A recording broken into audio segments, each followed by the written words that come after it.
লোকেরা আমার হাত ধরো দুটো টুকি লোকেরা বাবা আমি তো সন্ন্যায় করিস নাই টাকা টাকা নিচ্ছিস আবার তো সন্ন্যায় করিস নাই। এই ভিডিওটি দেখার পরে আমার শরীরের ভিতরে আমার মনের ভিতরে এত পরিমাণে রাগ এত পরিমাণে ক্ষোভ হচ্ছে যেটা আমি ভাষায় প্রকাশ করতে পারবো না। কই মানবতার ফেরিওয়ালারা কই? এই সমস্ত ভিডিও নিয়ে তো কাউকে কথা বলতে শুনি না। সাধারণ একটা হাসপাতালের নার্স তাকে পিছন থেকে হাত ধরছে রুগীর কাছে একটু নিয়ে যাওয়ার জন্য, তো এইটাই হচ্ছে তার সবচাইতে বড় অপরাধ। সেজন্য নার্স তাকে ডেকে নিয়ে এক পাশে নিয়ে গিয়ে এভাবে তাকে অপমান করেছে, এভাবে তার গালের ভিতরে চর থাপ্পড় দিয়েছে।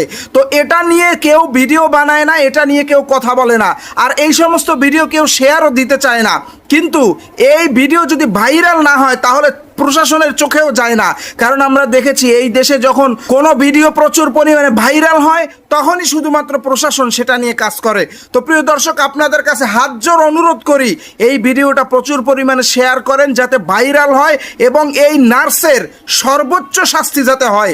চিন্তা করে দেখেন, শুধুমাত্র তার হাত ধরেছে সেই জন্য সে কিভাবে এই রুগীকে অপমান করলো।